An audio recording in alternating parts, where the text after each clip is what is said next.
esos requisitos. Tenía que haber uno que no cubriera, sino que quitara. En el tiempo antiguo los sacrificios se podían solamente cubrir. Es como alzar la alfombra y barrer por debajo de ella. Es como tirarle un toldo o un cubridor encima de un basurero. Simplemente está cubriendo. Pero por algo Juan, el bautista, cuando estuvo bautizando y vio a Jesús por primera vez, dijo: ¿es aquí el Cordero de Dios que cubre? No, él dijo: es aquí el Cordero de Dios que quita los pecados del mundo. Ese es el único que puede quitar. No hay nada en el nombre de Dios que quita los pecados del mundo y da el perdón al ser humano. ¿Cuánto le pueden adorar? Amén. No hay autojustificación ninguna. Por el nombre del Señor. Felicitamos a aquellas personas que trabajan, que tienen su profesión, que viven la vida tranquilamente. Los felicitamos, pero podrán decir que es el que está preso que le hace falta, o el adicto, o el alcohólico que le hace falta, o la prostituta o el homosexual que le hace falta la salvación. Déjame decirte que si tú no aceptas a Jesucristo como tu Salvador personal, juntamente con ellos te vas a ver en el infierno. Pero si aceptas a Cristo Jesús, vas a tener vida, vida en abundancia y una morada allá arriba en el cielo. ¿Cuánto le pueden adorar? Amén. Gloria a Dios. El Espíritu Santo testifica a nuestros corazones. Romanos 9:1 dice: en Cristo digo la verdad, ni miento, mi conciencia me da testimonio en el Espíritu Santo.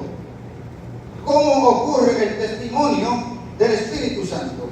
Pablo en este epístola a los romanos le estaba escribiendo a la iglesia que estaba en el corazón del imperio, la iglesia que estaba en Roma, amado, nada más y nada menos que en Roma, donde nacía la persecución, donde odiaban a los cristianos. Por el nombre del Señor, allí estaba esta iglesia, y Pablo le escribe por el nombre del Señor de la importancia del testimonio del Espíritu, por el nombre de Jesús. Amados hermanos, le habla y le trae a su mente y le refresca la memoria. Amados hermanos, ¿cómo ocurre el testimonio del Espíritu? Primero, no es una voz de nuestra propia imaginación. Hay muchas cosas que nosotros nos podemos imaginar. A veces pensamos que Dios nos habló y Dios no ha hablado. Pero a veces pensamos que Dios habló, verdaderamente Dios ha hablado. Por el nombre de Jesús. Pero no es un producto de nuestra propia imaginación. Hay certeza, hay seguridad cuando Dios habla, la palabra se cumple y el propósito de Dios se cumple. ¿Cuánto le pueden exaltar? Amén. El testimonio del Espíritu se manifiesta claramente a través de la evidencia de los frutos espirituales consistentes en una verdadera vida cristiana. Cuando vivimos verdaderamente, amado hermano, cerca de Dios, buscando su presencia, los frutos del Espíritu se manifiestan. Igualmente que cuando estamos sufriendo, cuando estamos padeciendo algo bien fuerte, amado hermano, también se manifiesta. Cuando también estamos débiles en la fe, no buscamos de Dios, no oramos, no ayudamos, no buscamos su presencia, no nos dejamos de congregarnos, también se manifiesta. En una ocasión, amado hermano, una persona estaba pasando una prueba bien difícil y fue para el hospital. Y un doctor le dice: te ves contento hoy. Y era el momento más difícil que estaba pasando esa vida. ¿Qué cosa, no? Porque simplemente era un cristiano de verdad que buscaba la presencia y el brillo del Espíritu Santo se veía en su vida. Así debe estar brillando el Espíritu Santo en nuestras vidas. ¿Cuánto lo pueden adorar? Se manifiesta, gran nombre del Señor, la evidencia de una vida cristiana. No podemos pensar que solo los primeros cristianos tuvieron acceso a este don espiritual de Dios. No podemos pensar que fue solamente para los cristianos de la era apostólica. Amados hermanos, eso está para todo aquel que acepta a Jesucristo como su Salvador personal. Muchas personas dicen que ya el Espíritu Santo no obra, que ya no se habla lengua, que ya no se siente, que ya no se bautiza, que ya Dios dejó de sanar, amado hermano, que eso era en la era apostólica. Eso está completamente equivocado, gran nombre del Señor. Ahora bien, amados hermanos, no podemos pensar eso que eso era para la era apostólica, para la iglesia primitiva. El Espíritu Santo, Dios es el mismo ayer, hoy, siempre, por todos los siglos de los siglos. ¿Cuánto le pueden adorar? Amén. Amados hermanos, más bien nos confirma las Sagradas Escrituras que la acción del Espíritu Santo y el tenor espiritual es permanente para todos los cristianos, a los que creen en su nombre y han aceptado a Jesucristo como su Salvador personal, no importa si fue en el pasado, en el presente y los que han de aceptar en el futuro. Usted y yo, amados hermanos, sentimos la presencia de Dios y tenemos y experimentamos los frutos del Espíritu Santo en nuestra vida. ¿Cuánto le pueden exaltar? Todavía Dios sana, todavía Dios salva y todavía Dios hace milagros. El testimonio por el nombre es interno. Ocurre cuando el espíritu de una persona, el espíritu humano, comprende a través de su conciencia que necesita del Salvador Cristo Jesús. Amados, hay una resistencia espiritual en el ser humano. Cuando nosotros, amados hermanos, venimos a Cristo por primera vez, pues no sé cuántos han aceptado a Cristo, pero los que vinieron la primera vez, por decirlo así, que nunca habían conocido al Señor, había una resistencia. Había una resistencia emocional, una resistencia espiritual y posiblemente física. Porque cuando hicieron el llamado para aceptar al Señor, usted no se paraba de la silla. Era el nombre de Jesús. Era una guerra espiritual que había a su alrededor. Pero cuando usted estaba en la silla, había otra voz que le decía: váyase, que este ambiente no es para ti, esto no es para ti. Hay una lucha espiritual constante. Cuando venimos al Señor por primera vez, Dios nos está tocando, pero nos resistimos. Dios nos está ministrando por el nombre del Señor, pero estamos aguantados. No queremos rendirnos, no queremos postrarnos ante la presencia de Dios. Pero, amado hermano, cuando se abre el corazón, cuando esas resistencias son caídas, comenzamos a llorar por el nombre del Señor. Comenzamos a llorar porque el Espíritu Santo nos redarguye de que estamos en pecado. Por el nombre del Señor. Pero hay una resistencia espiritual que solamente la ayuda de Dios y su palabra la pueden quebrantar. Amados hermanos, cuando venimos al Señor, hay personas que fueron la primera vez y ya. Hay personas que fueron 2, 3 y 4 veces porque la resistencia era más fuerte, era más dura todavía. Pero en nombre de Jesús. Por amado hermano, el que busque a Dios y le abre una ventana al Espíritu Santo, el Espíritu Santo mora, entra y mora con él y le da gozo, paz y alegría. ¿Cuánto le puede decir? Por eso nosotros estamos aquí, porque nos dio paz y nos da alegría.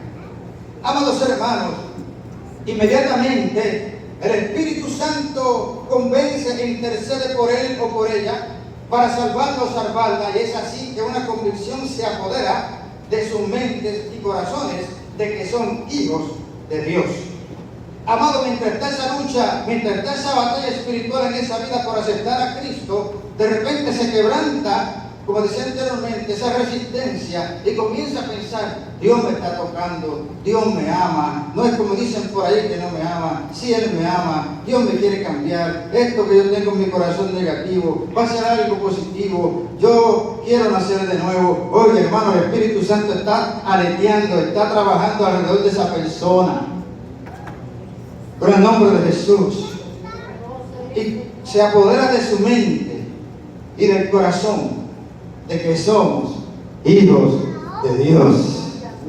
Hermano, se quebranta el más fuerte, se quebranta el más difícil, se quebranta el más duro. Note bien, amado hermano, cuando Saulo iba en la cabalgadura, no sabemos si es un camello, un caballo, lo que sea, pero iba en una cabalgadura, amado hermano, iba con los dientes y aspirando ira contra los hijos de Dios. Iba con esa mente de arrastrar, de castigar a los hijos de Dios. Iba con una resistencia espiritual bien fuerte, bien fea, bien sólida. Pero, amado hermano, mientras iba cabalgando, iba corriendo en esa cabalgadura, de repente una luz lo cegó. Una luz lo cegó y lo quebrantó. Y entonces la voz: Pablo, Saulo, Saulo, ¿por qué me persigues? ¿Se da cuenta, amado hermano? Por el nombre de Jesús. La resistencia se cayó cuando el Espíritu Santo toca, cuando el Espíritu Santo llega. Con el nombre del Señor, ¿cuánto le pueden adorar? Amén. Y se apodera de la mente, del corazón, y nos da convicción de que somos hijos de Dios. La forma de Dios operar, Aleluya. quien que hace este cambio, es parte del plan divino. Solamente se puede entender cuando lo experimentamos en nosotros a través de la fe revelada en su palabra. Nicodemo se atrevió a preguntarle a Jesús cómo se puede hacer esto. Él le dijo a Nicodemo: si te explico cosas terrenales, no vas a entender cosas espirituales. No lo vas a entender. ¿Acaso sabes de dónde sopla el viento? No sabes de dónde viene ni a dónde va. Así también es el que nacido de Dios, nacido del Espíritu. ¿Cómo Dios lo va a hacer? No lo sabemos, amado. Cuando vayamos allá, vamos a escribir esa pregunta para hacer a Dios cómo que se opera ese cambio, cómo se opera ese nuevo nacimiento. Será interesante cómo ver cuando uno nace de nuevo. No es un nacimiento físico como el de un baby cuando nace, pero sí como las mismas características. Porque cuando nace el baby es nueva criatura. Por el nombre del Señor. Y cuando se nace en el Espíritu, somos nueva criatura. Andamos diferente, pensamos diferente, hablamos diferente, pensamos diferente, porque hemos nacido de Dios. ¿Cuánto le pueden adorar? Amén. No sabemos cómo se hace, pero sí sabemos que Dios lo hace a través de la fe en su palabra. Así tendremos, amados hermanos, cuando nos entregamos a Él, a Dios por completo, Él genera un cambio genuino en nuestra conducta. No deja ningún rastro de orgullo en nuestro interior, entregándonos por completo al gobierno divino, obedeciendo su palabra. Mientras más lo buscamos, amado hermano, esa vieja personalidad cuando se quiere levantar es sometida al Espíritu Santo. Cuando ese Espíritu se quiere levantar, hay que someterlo a la presencia de Dios. Y tenemos que reconocer: no pienses así, no hables así, no actúes así. Nosotros mismos tenemos que pelear esa batalla, porque no hay peor enemigo que nosotros mismos, por el nombre del Señor. Pero tenemos que pelear esa batalla, porque el orgullo no es de Dios, el orgullo es del enemigo. Con que Dios ha dicho, con que Dios ha declarado. ¿Y dónde está Dios? Mira, yo voy a subir allá arriba y me voy a sentar más arriba que Él. Eso es altivez, eso es orgullo. Por el nombre del Señor, amado hermano. Y a veces en nuestras vidas quiere llegar ese espíritu, pero lo vamos a reprender en el nombre de Jesús. ¿Cuánto le pueden adorar? Cuando ese espíritu se quiere levantar, amado hermano, lo reprendemos en el nombre de Jesús. Porque no va a haber rastro de esa persona pasada. Así tendremos un temperamento manso y guiado por la voluntad de Dios, crucificando la carne y viviendo en el Espíritu. Por eso es importante caminar en el Espíritu, andar en el Espíritu, pensar en el Espíritu, como dice la Escritura, para no satisfacer los deseos de la carne. Porque los deseos de la carne es contra el Espíritu, los del Espíritu es contra la carne, y los dos se oponen entre sí, porque no son enemigos ni se chocan en la mano. La carne y el Espíritu tienen una lucha viva. El Espíritu busca hacia arriba, el Espíritu busca arriba, la carne busca hacia abajo y el Espíritu busca hacia arriba. Lucha opuesta, esa lucha cuando nos levantamos, hasta que nos acostamos, continua, por el nombre del Señor. Pero cuando tenemos la palabra de Dios y el Espíritu Santo que nos ayuda, hay que someterla en el nombre de Jesús y obtendremos la victoria.